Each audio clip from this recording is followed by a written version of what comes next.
Good afternoon, everybody. Welcome back to the channel. This is Ferris, and how are y'all doing this afternoon? We're back out here working on another utility vehicle. This one here happens to be a 2009 Polaris Ranger XP. Now this one here is not a crew cab. As you can see, it's just a single cab, three-seater. Most people nowadays have the crew cab, but this one here is a single cab that can hold 3 passengers in it. And what's interesting about this one here, it's actually got an enclosed cab part on it. It's got the windshield, it's got lights on top, and the whole cab just goes right over the roll cage there and bolts right in. So it makes it for a fun little buggy when you're out running around. You don't have the wind hitting you. And what's cool about it, that windshield right there, I'll show you here. Let me close the hood just for a second. That windshield there will actually come out and it will fold down.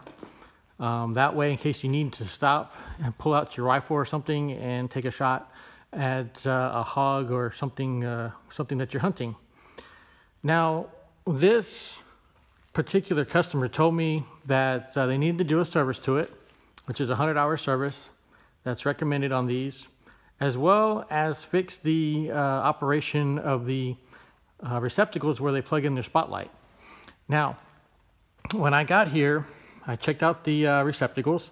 They are down here. Them two little ports right there is where they plug in their spotlight, and they were not working. Now, how did I find that out? Well, I plugged in my charger from my phone to it, and the charger was not lighting up. So since both of them are not working, I had kind of an idea about what's going on with it. First thing I checked was up under the hood. There's a fuse box right there. And the fuse box has a whole bunch of fuses. It's got a few fuses and it's got a few relays.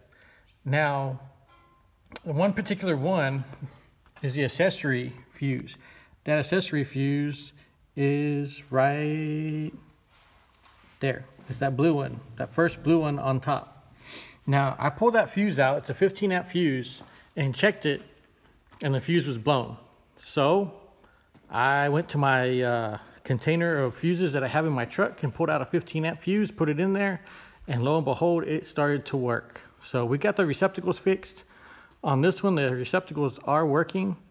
I checked it out with my charger from my phone. It lights up and everything's working on that end. Also, I'm doing a 100-hour service to it.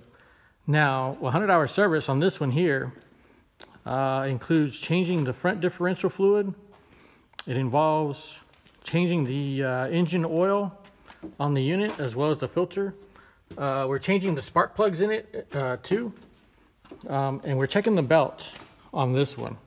Now, the belt is not in bad shape, but it hasn't been changed in a while, so the customer agreed that we need to change the belt on it. So we're changing the belt on the unit, as well as we're replacing the air filter for the engine too. And another thing that we're doing as well, I don't know if you can see very well, the transmission has fluid that runs in it as well, and we're changing the transmission fluid in this unit. Now, there's a few other things I got to do to this thing. I got to notify the customer on this particular unit, but as you can see, it is well used. It's used extensively off-road, and it needs to be fixed up. So that's what we're doing today. We're doing the 100-hour service to it. We're changing the filters, changing the belt, spark plugs, and everything like that. And we'll get this thing up and rolling. That way they can use it again out in the out on this property right here. As you can see, it's a bit muddy, and they use this thing in the dirt, in the mud, and just about everywhere else that they need to go, checking feeders, checking pins, out hunting, and so forth. So I just thought I'd show you this brief this brief version of the channel, working on utility vehicles. Hope everybody has a good day, and look forward to see you on the next video. Y'all take care.